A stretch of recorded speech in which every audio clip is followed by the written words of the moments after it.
망상과 환청을 지금 보면 다 이제 약물 치료만으로 없애려고 하고 있는데 그 문제점을 잠깐 이야기를 하겠습니다. 첫 번째는 약물만으로 망상과 환청이 없어지지 않는 환자들도 꽤 있다 하는 것입니다. 제가 볼 때에 지금 환청에, 예를 들어 환청 같은 경우에 약이 비교적 잘 듣는 편이에요. 그래서 환청이 있는 환자들이 제 추측, 제 짐작으로는 10명 중에 8명 정도는 약만 먹으면 환청이 딱 떨어져요. 한 몇 달 정도만 꾸준히 약 먹으면 환청이 딱 떨어지는데, 불행히도 10명 중에 제 느낌으로 한 2명 정도, 적어도 1명, 1명에서 2명은 약으로 환청이 안 떨어져요. 10년을 약을 먹어도 환청이 안 떨어져요. 약만으로는 환청이 안 떨어지는 경우가 있다 하는 거예요. 그럼 어떻게 할 거냐? 자, 이 약만으로 환청이 안 떨어질 때에 그걸 약으로만 잡으려고 하게 되면 약을 계속 세게 쓰기 때문에 결국은 사회생활을 못하게 된다 하는 것이죠. 그런 문제가 있고요. 망상도 마찬가지예요. 망상의 경우에는 환청보다 조금 더 끈질긴데, 망상의, 우리가 흔히 보면은 망상을 지닌 환자들, 특히나 초발 같은 경우에 부모님들이 그런 질문을 많이 하거든요. 얘가 도대체 약을 먹는데 왜 망상이 계속 여전히 엉뚱한 저런 이야기를 하느냐, 왜 망상이 안 떨어지느냐 하는데, 제가 이제 부모님들한테 항상 조급해하지 마십시오 말씀을 드리거든요. 약이 들어가서 망상의 효과를 보이려면 적어도 한 4개월 정도는 먹어야, 그때부터 이제 조금 얘가 약 먹더니 이제 조금 그 소리를 덜 하네 싶은 약효가 작용하기 시작하는 게 한 4개월쯤 돼야 작용하기 시작한다는 거예요. 이 약이 들어갔을 때 각 증상마다 작용하는 시점이라든지 정도가 달라요. 제가 늘 이야기하지만 제일 잘 듣는 게 와해된 언어, 와해된 행동. 이거 우리가 보면 완전히 미친 사람이잖아요. 완전히 뭐 말 자체가 논리가 없어서 말을 듣고 있으면 대화가 안 되는, 무슨 말을 하는지를 못 알아듣겠는 그런 상태고, 그 와해된 언어나 와해된 행동을 보일 때 우리가 흔히 그건 누가 보더라도 좀 미쳤다 하는 게 대번에 눈에 확 띄는 거죠. 그런 것인데, 그러니까 이게 이쪽 치료에서 보면 참 희한한 게, 겉보기에 심해 보이는 문제들이 오히려 약 먹으면 빨리 떨어지고 깔끔하게 나와요. 겉보기에 별 문제 없어 보이는 은근한 문제들이 오래 가요. 약 먹어도 빨리 안 떨어지고 좀 그런 게 있어요. 그래서 제일 빨리 떨어지는 게 와해된 언어, 와해된 행동 쪽인데, 그쪽은 약 먹으면 열흘 내지 보름만 지나면 표가 확 나요. 벌써 애가 맨정신 돌아왔다 하는 게 벌써 느껴져요. 한 달만 먹으면 거의 깔끔하게 나와요. 와해된 행동, 언어, 행동 쪽은. 그쪽이 지금의 약이 아주 직방이에요. 그러니까 그래서 제가 그런 이야기를 하는데, 제가 웬만해서는 강제 입원은 가급적 시키지 마십시오. 특히나 환청, 망상 이런 게 있는 환자들, 환청, 망상 있다 해서 비자의 입원이죠. 본인의 의사에 반해서 가족분들이 그거 없애려고 강제로 입원시키는 거, 제가 볼 때는 멍청한 짓입니다. 저는 그렇게 이제 이야기를 하는데, 환청이나 망상 같은 경우에 비해서, 근데 와해된 언어, 와해된 행동이 있을 때는 저 같은 경우에 본인이 설사 입원을 안 하려 한다 할지라도 강제로라도 입원시키는, 물론 입원이 꼭은 아니죠. 약을 먹여야 되니까 강제로라도 어떻게든 약을 먹여야 되는데, 본인이 약을 안 먹으려고 하면 어쩔 수 없이 입원시키십시오. 강제로라도 입원시키십시오 하고 제가 권하거든요. 와해된 언어, 와해된 행동에는.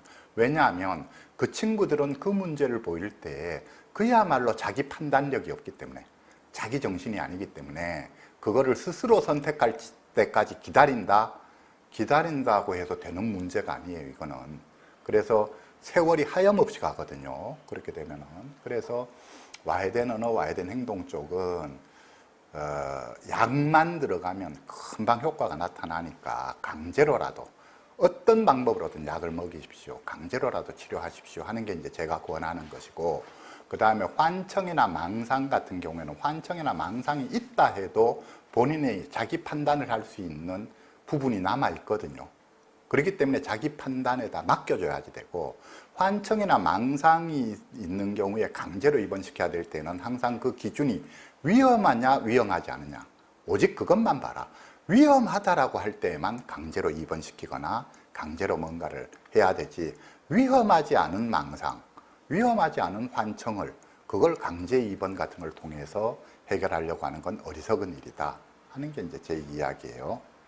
자, 그런데 아무튼 이 증상에 따라서 빨리 약이 들어가서 가고 또 약이 깔끔하게 문제를 해결해 주는 그런 증상들도 있고, 그 다음에 약이 천천히 작용하는 증상들도 있고, 끝끝내 약 가지고는 안 되는 문제도 있습니다. 그 이야기예요. 근데 이제 망상이, 그러니까 증상으로 볼 때 와야 된 언어, 와야 된 행동 쪽이 제일 약이 잘 듣는 거고, 그 다음이 환청이 약이 잘 듣는 거예요. 환청 한두 달이면 환청 약 먹고 떨어져요. 길게 가야 서너 달이면 떨어져요, 환청은. 그런데 떨어지는 사람은 떨어진다 하는 거예요. 근데 그렇게 하고도 안 떨어진다 하면 가족분들이 판단을, 이 환청은 약으로만은 안 되는 거구나, 다른 방법을 같이 병행해야 되겠구나 생각을 하셔야 된다는 거예요.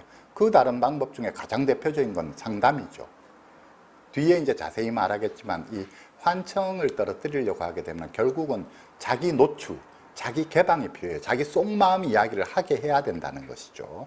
자, 그런데 어찌됐건 환청이 있고, 그 다음에 어려운 부분이 망상이에요. 망상도 그래도 약이 꽤 듣기는 하는데, 망상이 약이 들어가서 효과를 보이려고 하게 되면 적어도 4개월에서 6개월 정도 기다려야 됩니다 하는 거예요. 그 안에 지금 이제 약 먹기 시작했는지 한두 달밖에 안 됐는데 얘 왜 망상이 안 떨어지느냐 이야기하면 아직 약효가 작용할 때 아직 본격적으로 작용 안 해서 그렇습니다 하는 거죠. 한 4개월에서 6개월 정도가 되어야 그때부터 약이 효과를 발휘하기 시작해요, 망상에는. 근데 이제 한 6개월쯤 지나더라도 약만으로 망상이 안 떨어지는 경우가 허다해요. 망상은 약만 가지고 깔끔하게 안 떨어져요. 조금 자기가, 그러니까 약이 들어가면 어느 정도의 효과를 보인다 해야 되느냐 하면, 자기가 망상이 있어도 남한테 자기 망상을 이야기 안 할 정도가 된다, 이렇게 생각하시면 돼요. 여전히 속으로 그 생각하고 있지만 부모한테 그 말을 안 하는 거예요.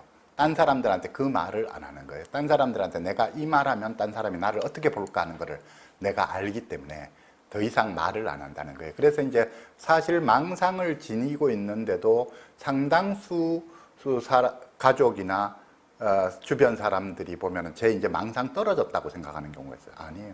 망상 가지고 있으면서, 근데 망상이 남아있다 해서 생활을 못하느냐? 아니에요. 망상은 망상대로 있지만 학교 멀쩡하니 다니고 직장 멀쩡하니 다니고 다 할 수 있어요. 내 망상은 그대로 가지고 있으면서도.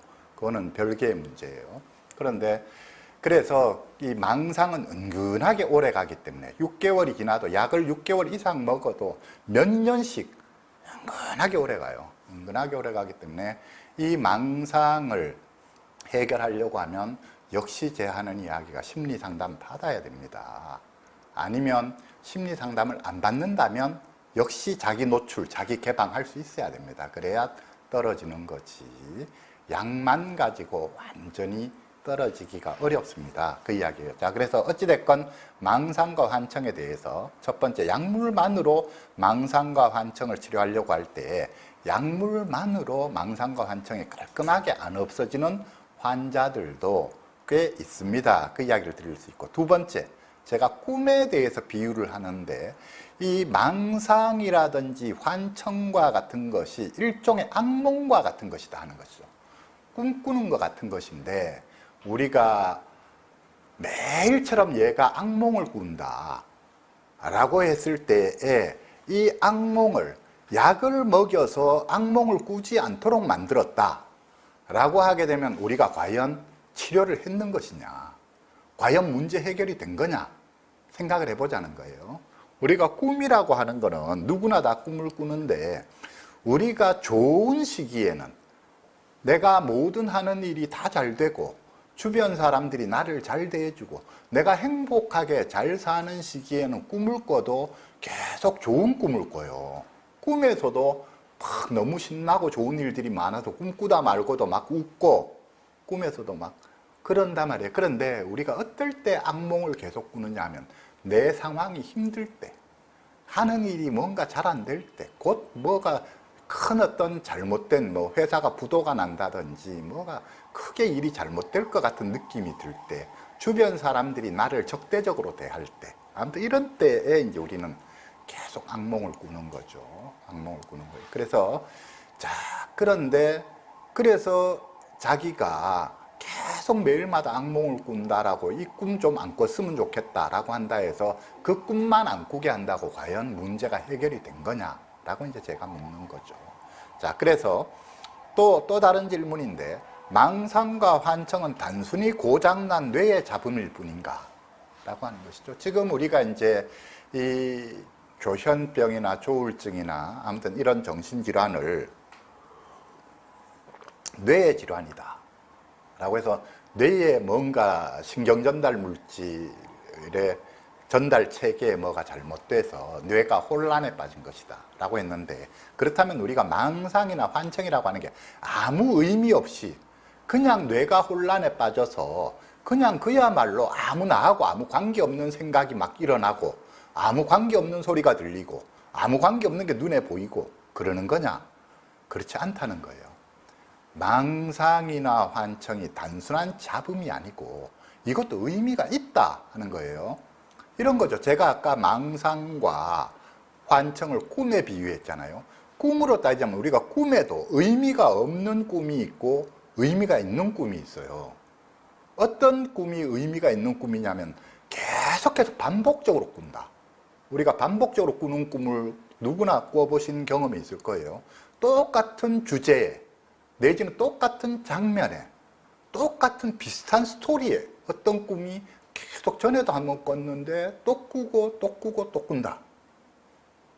이러면 이거는 이 꿈에 어떤 의미가 있다라고 하는 것이죠. 그래서 그 의미를 잘 찾아내서 거기에 맞게 대처하면 해결이 되는 거예요. 자, 예를 하나 들어볼게요. 제가 제 꿈을 이야기를 한번 들어보면, 제가 젊은 시절에 30대 초반 그 무렵에 대학 교수가 막 되고 했던 그 무렵에, 그리고 이런 정신장애인 가족 교육을 처음 시작하고 정신재활 쪽의 일을 처음 시작하고 했던 그 무렵에 제가 몇 년에 걸쳐서 계속 반복적으로 꿨던 꿈이 있었어요. 어떤 꿈이었느냐면 계단 꿈을 계속 반복해서 꿨었어요. 계단을 올라가는데 어느 순간에 계단이 끊어진 거예요. 더 이상 내가 여기서 저기 가야 되는데 중간에 계단이 끊어지고 없는 거예요. 그래가지고 막 위험하게 벽을 타고 가려고도 해보고 뭐 해보고, 그러니까 늘 이 계단이, 항상 계단을 가는데 계단이 중간에서, 이거는 그 뒤에 꿈이구나. 제가 계단 꿈은 또 그 뒤에 꿈이고, 30대 초반에 꿨던 꿈은 계단 꿈이 아니고, 그때는 엘리베이터 꿈이었는데, 엘리베이터만 타면은 이 엘리베이터가 막 갑자기 속도가 확 나가지고 막 움직이는 거예요. 그러니까 엘리베이터 꿈을 꿀 때에 엘리베이터가 막 요동을 치면은 납작 엎드리죠, 엘리베이터 안에서. 근데 그렇게 몇 년을 엘리베이터 꿈을 계속 여러 차례에 걸쳐 반복해서 꾸는데, 내가 왜 이런 꿈을 꾸지? 하고 그냥 지나쳤는데 어느 날인가 드디어 어떻게 꿈이 됐냐면, 이 엘리베이터가 지붕을 뚫고 날아가서 저 몇십 메다 밖에 떨어졌어요. 그럼 나는 그 엘리베이터에 튕겨 나와서 이제 마당에 떨어진 거예요. 다행히 몸은 안 다쳤어요. 그래서 그러다 보니까 심각하잖아요. 이제 엘리베이터가 막 나가 떨어질 정도가 돼요. 그래서 생각을 했는데, 생각이 어디에 미쳤느냐 하면 그게 계단 생각으로 미친 거예요. 그러니까 그럼 엘리베이터를 타면은 위험하다면 엘리베이터하고 반대되는 개념이 뭐지 하고 생각하다 보니까 계단이 생각이 나더라고요. 그럼 엘리베이터가 위험하다면 엘리베이터를 안 타고 계단으로 가면 되지. 제가 스스로 이렇게 생각한 거예요. 그러면서 생각을 해보니까 그럼 계단하고 엘리베이터의 차이는 뭐지? 생각하니까 엘리베이터는 빠르기는 한데 대신에 위험하다. 계단은 느리지만 안전하다. 그래서 제가 당시에 막 벌리고 있던 일들, 당시에 제가 이제 정신보건법이 통과되기도 전에 저는 정신장애인 사회복귀시설을 만들어서 운영을 하기 시작했고, 가족협회 지원 활동을 시작했고, 여러 가지 일들을 벌려서 막 추진하고 있었거든요. 그런데 내 안에서 너무 서두른다, 위험하다라고 계속 경고를 보내는 거라고 저는 이제 해석을 했어요. 그러니까 천천히 가라 라고, 속도를 늦춰라 라고 이제 해석을 했거든요. 그래서 속도를 늦추기로 마음을 먹고 나니까, 그래서 제 계획을 전반적으로 이제 새로 천천히 가는 걸로 수정을 한 거죠. 그랬더니 이후로 엘리베이터 꿈이 없어졌어요. 제가 그랬고, 그 다음에 이제 뒤에 앞에 이야기를 잘못 꺼내서 나왔던 계단 꿈, 그것도 뒤에 막 계단이 막 끊어지고 뭐 하고 등등 해서 한동안 몇 년을 그런 꿈을 꿨는데 그 꿈 이야기는 다음에 또 그 적절한 장면이 될 때 또 제가 이야기해 드릴게요. 그랬는데 아무튼 제가 여기에 살라고 하는 이야기는 뭐냐 하면, 자, 이 꿈이라고 하는 것이 반복적인 꿈은 의미가 있습니다 이야기거든요. 자, 그럼 생각을 해보라고요. 우리 당사자들이 듣는 환청의 내용이 그야말로 중구난방이면, 오늘은 이 소리 들렸다가 내일은 저 소리 들렸다가 그 다음은 또 딴 소리 들렸다가 등등 그야말로 중구난방이면 우리가 이걸 단순한 잡음이다, 의미 없는 거다 라고 할 수도 있겠지만, 환청에 분명한 내용이 있잖아요.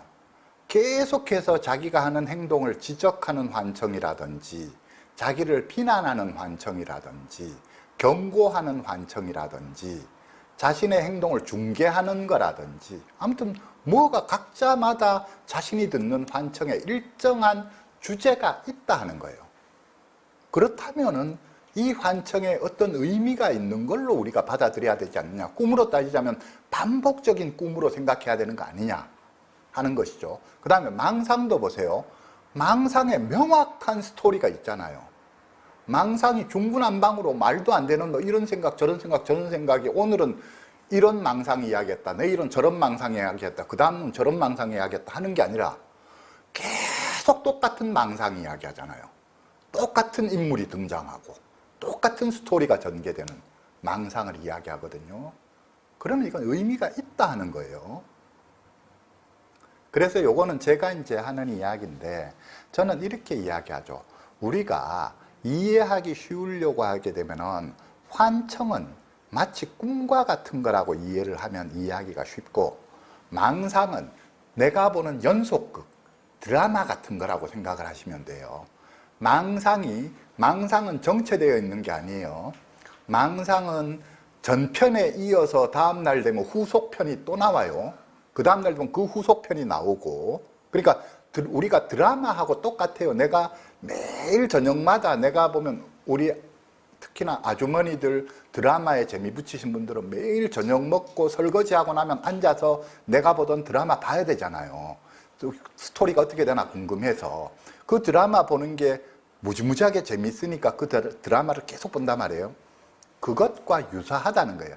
내가 푹 빠져 있는 드라마, 근데 그 드라마의 주인공이 나인 거예요. 망상이라고 하는 거는 내가 주인공인 드라마가 매일처럼 내 머릿속에서 펼쳐지고 있다 라고 하는 그게 망상이다 생각하시면 돼요. 그래서 꿈에 대해서 비유를 하자면, 우리가 망상과 환청은 단순히 고장난 뇌의 잡음이 아니고, 제가 생각할 때 꿈을 비유해서 생각하자면 일종의 낮에 꾸는 꿈이라는 거예요. 우리가 이게 우리 보통 사람들은 꿈은 밤에 잘 때만 꾸고, 눈 뜨고 나면 그 다음부터 시작해서 생생하게 또 눈 뜨고 사는 세상이 다르고 꿈속의 세상이 다르잖아요. 근데 우리가 그러니까 이런 거를 우선 하나 이해하고 넘어가야 되는데, 우리는 흔히 우리가 현실 속에서만 산다고 생각해요. 눈 뜨고 생생하게 다니는 낮 시간 동안에 이 세상만 내가 사는 세상이라고 생각하는데, 제가 이야기했잖아요. 꿈 이야기를 하지만 꿈도 분명히 내가 사는 세상이에요. 나는 낮 시간에는 생생한 맨정신으로 이렇게 교육도 받으러 오고 또 직장도 가고 또 집에서 살림도 살고 또 뭐 어떤 뭐도 하고 낮 시간에 내 삶은 그런 삶이지만 밤에 잠잘 때 나는 꿈이라고 하는 것도 또 다른 차원의 내가 사는 삶이라고요. 또는 심리학적으로 이야기하자면 의식의 이 낮 시간과는 다른 의식의 차원이에요. 우리가 의식이라고 하는 것은 한 차원만 있는 게 아니에요. 생생한 맨정신의 차원이 있고 꿈꾸는 차원이 있고, 그 다음에 우리 명상하는 사람들은 명상할 때의 의식의 차원은 이때의 또 나의 정신 상태는 맨정신일 때와도 다르고 꿈하고도 달라요. 명상할 때는 또 다른 의식의 차원이 있다는 거예요. 그래서 요거를 맛본 사람은 이걸 못 놓는 거죠. 요거 비슷한 게 우리 마라톤 중독되고 하시는 분들도 마찬가지인데, 왜 그런데 중독되느냐? 운동에 중독, 운동 중독되시는 분들이 운동을 일정 강도 이상을 하고 나면 턱 끝까지 숨이 차올랐을 때 그때 다른 의식 상태에 들어가거든요. 요거 내지는 요런 게 우리가 이렇게 명상이나 운동을 통해서 이 상태로 들어가주면 좋은데 쉽게 이 상태로 들어가고 싶어서 마약하는 분들이 있죠. 마약을 하고 이 상태를 딱 경험하면 이걸 못 잊거든요. 그러니까 이 상태에 들어가고 싶어서 또 마약을 하는 거예요. 자, 그래서 우리가 하는 이야기, 우리가 사는 세상이 사실은 하나가 아닙니다 하는 게, 우리는 낮 시간에 사는 세상이 있고 꿈속에 사는 세상도 있고 또 명상 같은 거 하시는 분들 내지는 마약 같은 거 하시는 분들은 그거를 했을 때 경험할 수 있는 세상이 있습니다. 요 이야기까지 했고, 그랬을 때 우리가 이 여지도 둘 수 있는 게 아니냐는 거예요. 낮 시간과 꿈을 꾸는데 낮 시간에 눈을 뜨고 지금 꿈을 꾸고 있다. 이것도 가능하지 않을까라고 한번 생각을 한번 해보시라는 거예요. 낮 시간에 눈을 뜨고 내가 꿈을 꾼다면 현실과 꿈이 혼동이 되겠죠. 그렇죠? 현실과 꿈이 내가 지금 동시에 이 장면도 보면서 동시에 꿈도 꾸고 있다. 자, 환청이다, 환시다 하면 이렇게 되는 거예요. 지금 이 장면에서 현실에 있는 사람도 있고 꿈에서 보는 사람도 여기 앉아 있는 거예요. 그 사람도 저기서 듣고 있는 거예요. 저 맨 뒷자리에 앉아서. 또는 요 앉아서 내가 지금 이 말하면 옆에서 나를 코치하는 거예요. 지금 예를 들어 강의 너무 장황하다, 짧게 줄여라 라고 나한테 코치를 하고 있다. 이런 상황 속에서 내가 강의하고 있다 하는 거예요. 그러면 좀 강의하다가 말고 아 시끄럽다, 내가 알아서 할 테니까 니 좀 가만히 있어 하고 또 강의하겠죠. 이런 상황이라고 생각하시면 이해할 수 있지 않겠느냐 하는 거예요. 그러니까 환청, 환시가 내 일상생활 속에 침범해 들어온다는 것이, 낮에 깨어서 활동하는데 환청, 환시가 있어서 꿈을 꾸면서 동시에 지금 내가 활동을 하고 있다. 자, 망상도 비슷하게 생각할 수 있다는 거예요. 망상도, 자, 그래서 이 꿈에 대해서 일종의 낮에 꾸는 꿈, 생생한 맨정신 상태에서 꿈을 꾸는 것, 따라서 현실과 꿈이 구분되지 않고 혼동되는 상태다. 자, 망상이라고 하는 거는 제가 아까 그 이야기 했잖아요. 드라마와 같은 거다. 내가 정말로 심취해서 푹 빠져있는 드라마와 같은 거다 라고 생각하면, 우리가 이 애들이 뭔가 푹 빠졌을 때, 우리 애들 같은 경우에 가끔 그런 거 볼 수 있잖아요. 애들 만화 영화 같은 거 보는 거 억수로 좋아하고 만화책 보는 거 억수로 좋아하면 때때로 만화 속에 자기가 봤던 만화 영화하고 현실하고 때때로 착각하는 경우도 있을 수 있죠. 애들의 경우에, 아주 어린 애들은 막, 그래서 현실 속에서 마치 자기가 만화의 주인공인 것처럼 막 행동하고 하잖아요. 하는 것들.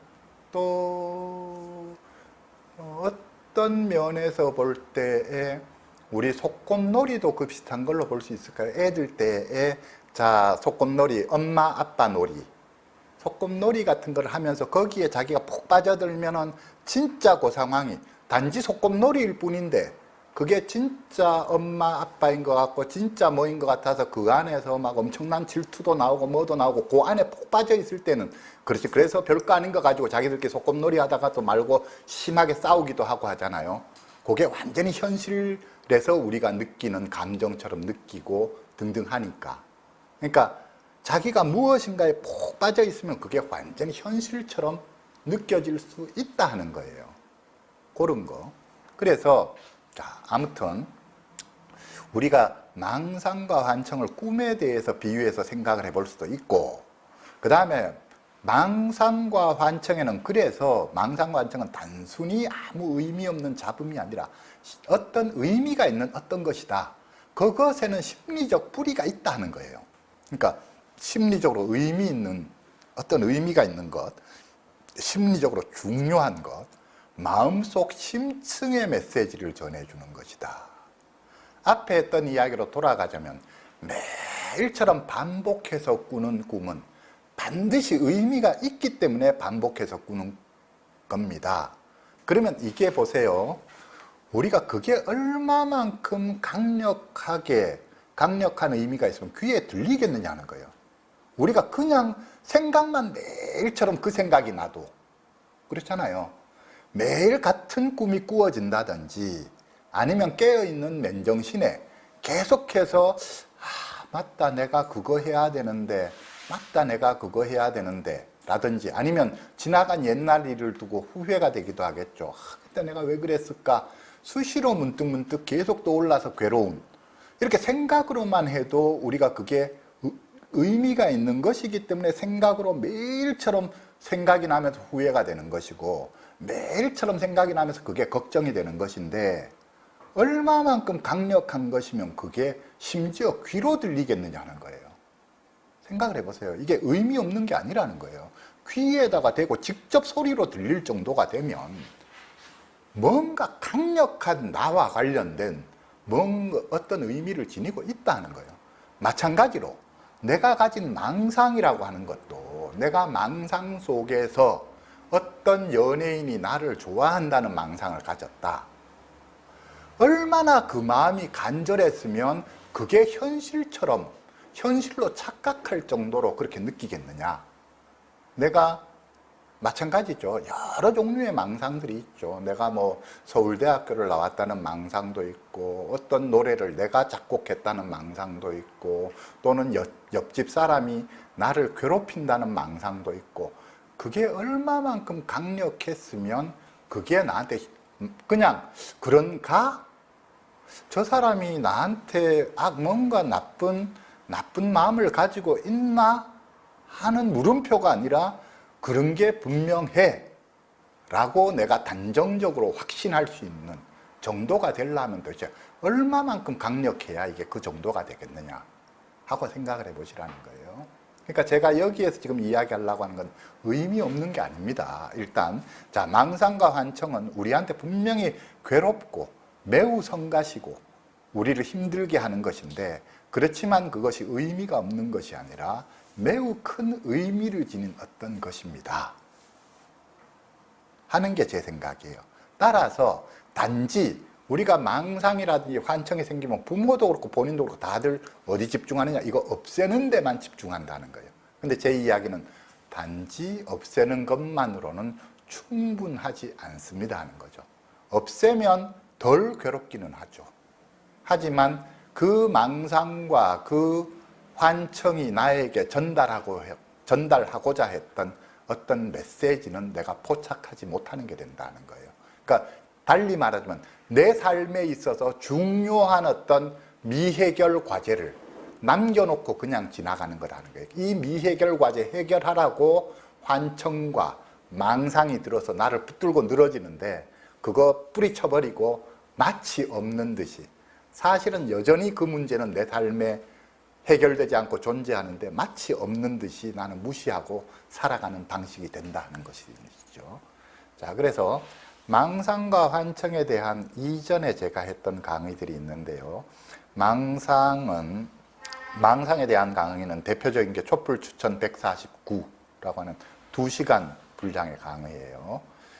그 다음에 이제 망상보다 환청에 대해서는 좀 더 많이 강의를 했는데, 환청에 대한 거는 대표적인 게 촛불 추천 151 환청 당사자 경험과 효과적인 대처법 하는 것인데, 요것 이외에도 환청에 대해서는 또 촛불 추천 274 해서 환청대처법 해서 환청에 대한 경청의 중요성에 대해서 따로 강의했던 게 있고, 그 다음에 망상과 환청을 한꺼번에 묶어서 강의했던 것이 촛불추천 201 해서 환각과 망상의 심리적 원인, 그 다음에 촛불추천 202 해서 환각과 망상에 대한 가족의 대처 방법이라고 하는 이전에 했던 강의들이 있습니다. 그런데 오늘 강의는 자, 망상에 대해서는 이전에 했던 강의를 매우 짧게 요점만 오늘 강의를 할 거고요. 그 다음에 환청에 대해서는 역시 이전에 했던 강의를 짧게 요점만 강의할 텐데 거기에 플러스해서 제가 그 이후에 읽었던 환청에 대한 아주 좋은 논문 한 편 소개를 해드리고 그렇게 강의를 진행할 예정입니다. 자, 이제 망상에 대한 본격적인 강의를 시작하려고 하는데요. 조금 쉬었다 할게요.